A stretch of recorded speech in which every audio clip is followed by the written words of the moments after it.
மீண்டும் உங்களை நாம் சந்திப்பதிலே மிக்க மகிழ்ச்சி அடைகின்றோம். நான் இலங்கையில் இருந்து பதுளை போதனா வைத்தியசாலையில் இருந்து வைத்தியர் கிருஷான் வேதநாயகம்.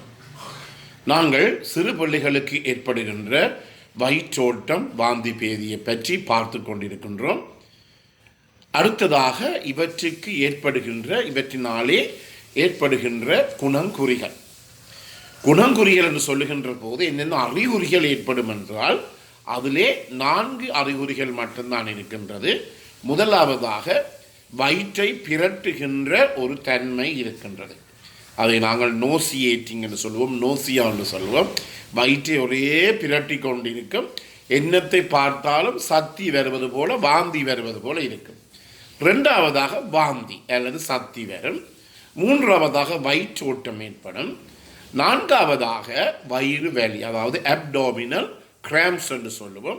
தாங்க முடியாத வயிறு வலி, அதாவது வயிற்றிலே இருக்கின்ற குடலை அப்படியே முறுக்கி புளிவது போல ஒரு தாங்க முடியாத வலி ஏற்படும். எனவே முதலாவதாக இந்த ஒரு குமட்டல் நிலைமை இருக்கும், வயிற்று குமட்டல் இருக்கும். 2வதாக வாந்தி இருக்கும்.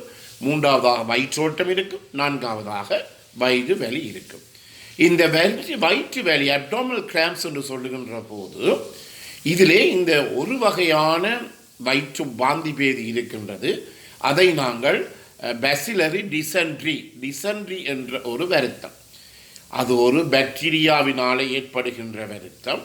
இந்த பேசிலரி டிசென்ட்ரி என்ற வருத்தத்திலே இந்த வயிற்றோட்டம் ஏற்படுகின்ற போது வயிற்றோட்டத்துடன் இரத்தமும் செல்லக்கூடியதாக இருக்கும். அதே நேரத்திலே நாங்கள் மலசலக்கூடம் சென்று மலம் கழித்த பிற்பாடு தாங்க முடியாத ஒரு வலி, தாங்க முடியாத டெனஸ்மஸ் என்று சொல்லுவோம். அதாவது அதாவது வயிற்றோட்டம், அதாவது எங்களுடைய மலம் வெளியேறின பிற்பாடு இந்த வயிற்றுக்குள்ளே ஒரு தாங்க முடியாத ஒரு வலி ஏற்படும். இது முக்கியமாக இந்த பேசிலரி டிசென்ட்ரி என்று சொல்லுவோம். அதாவது இந்த பாக்டீரியாவினாலே ஏற்படுகின்ற இந்த வயிற்றோட்டம், இரத்தத்துடன் போகின்ற வயிற்றோட்டத்துக்குரிய ஒரு முக்கியமான குணங்குறியாக இருக்கின்றது. எனவே இப்படிப்பட்ட குணங்குறி இருந்தால் உடனடியாகவே அதற்கு நாங்கள் நோய் கிருமி கொல்லிகளை நாங்கள் ஆன்டிபயோட்டிக்ஸ் என்று சொல்லுவோம். நோய்களை ஏற்படுத்துகின்ற கிருமிகளை கொல்லுகின்ற இந்த மருந்துகள் ஆன்டிபயோட்டிக்ஸை கட்டாயமாக எடுத்துக்கொள்ள வேண்டும். எனவே இந்த நோய் ஏற்பட்ட நோயாளிகளாக சிறு குழந்தைகளாக இருக்கலாம், மலம் கழித்த பிற்பாடு அவர் தாங்க முடியாமல் கைகளை கால்களை போட்டு அழுகின்றது என்றால் இதை நாங்கள் கொஞ்சம் எங்களுடைய தலைக்குள்ளே நாங்கள் போட வேண்டும். என சில நேரங்களில் இந்த பிள்ளைக்கு பேசிலரி டிசென்ட்ரியாக இருந்தால் என்ன செய்ய வேண்டும் என்று சொல்லி ஒரு பிரச்சனை இருக்கின்றது. அதே நேரத்தில் இதற்குரிய மருந்துகள் ஆன்டிபயோட்டிக்ஸை உடனடியாகவே நாங்கள் பாவிக்க வேண்டும். அதே நேரத்திலே நான் முதலிலே சொன்னது போல இந்த பேசிலரி டிசென்ட்ரி மூலமாக ஏற்படுகின்ற பக்க விளைவுகள், காம்ப்ளிகேஷன்ஸ் கொஞ்சம் கூட இருக்கிறது. அது அந்த பிள்ளையினுடைய உயிரை கூட குடிக்கின்ற தன்மை எங்களால் காணக்கூடியதாக இருக்கும். எனவே உடனடியாகவே ஒரு வைத்தியருடைய ஆலோசனையை பெற வேண்டியது மிக மிக முக்கியம்.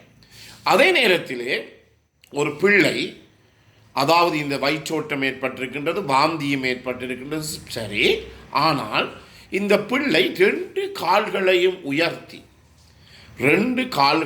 உயர்த்தி அதாவது இந்த இடுப்பிலே தன்னுடைய கால்களை மடக்கி வீறிட்டு அழுகுகின்றது என்றால் இந்த வயிற்றோட்டம் ஏற்பட்ட பிற்பாடு அதிலே பலதரப்பட்ட பாரதூரமான நோய்களை நாங்கள் சிந்திக்க வேண்டிய ஒன்றாக இருக்கிறது.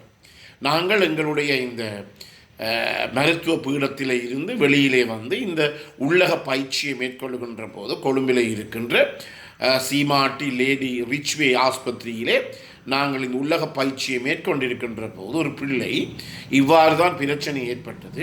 அந்த தாய் என்ன நினைத்தார் என்றால் அந்த பிள்ளைக்கு சாதாரணமான ஒரு வயிற்றோட்டம் தான் ஏற்பட்டிருக்கின்றது என்று சொல்லி, உங்களுக்கு தெரியும் இந்த ஜீவனி எனப்படுகின்ற இந்த ORS, ஓரல் ரீஹைட்ரேஷன் சால்ட்னு சொல்லுவோம், அதை அவர் கொடுத்து கொண்டிருந்தார். கடைசியில் அந்த பிள்ளை இறந்தது.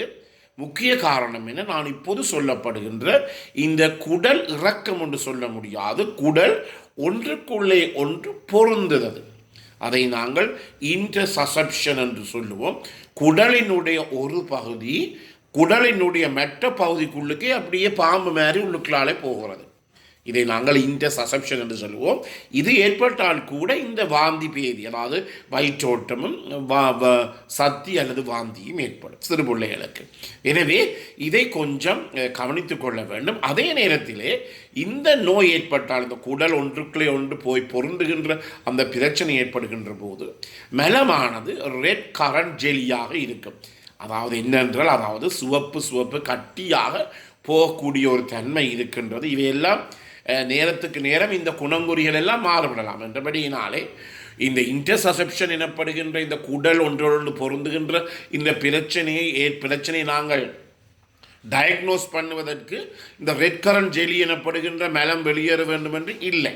அது மிகவும் முக்கியமானது. எனவே இந்த பிள்ளைகளை வைத்திருக்கின்ற பெற்றோர் இவற்றையெல்லாம் அவதானமாக கவனித்துக் கொள்ள வேண்டும்.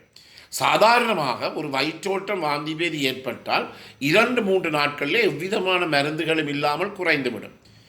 மிகவும் கூடுதலான நாட்கள் 14 நாட்கள் சொல்லுகிறார்கள். 14 நாட்களுக்குள் எவ்விதமான குணங்குறிகளும் இல்லாமல் நோயாளி தன்னுடைய தொழிலுக்கு கூட சாதாரணமாக செல்லக்கூடிய ஒரு நிலைமை 14 நாட்களுக்குள் ஏற்படும்.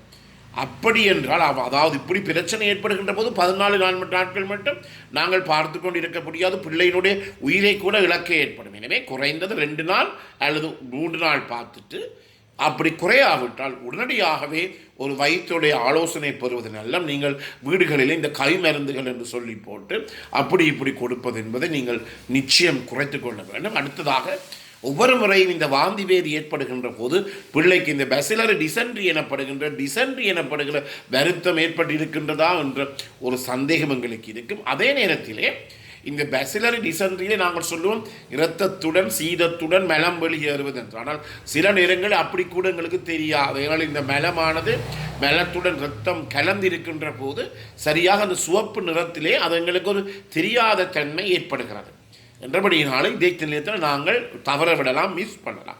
என்றபடியினாலே என்னுடைய அறிவுரை என்னவென்றால், இந்த வயிற்றோட்டம் அல்லது வாந்தி போதி ஏற்படுகின்ற போது பிள்ளைகள் வீறிட்டு அழுகின்றதா என்பதை நீங்கள் பார்க்க வேண்டும். வீறிட்டு அழுகிறதா? சாதாரணமாக ஒரு மேலே கழிக்கின்ற போது பிள்ளைகள் ஆனால் சரியாக கால்கள் ரெண்டையும் இடுப்பிலே மடக்கி இந்த முழங்காலை உடைச்சு உயர்த்தி அழுகிறது. வயிற்றை தூக்கி உயர்த்தி அழுகின்ற போது சில நேரங்களிலே இப்படிப்பட்ட பிரச்சனைகள் இருக்கலாம்.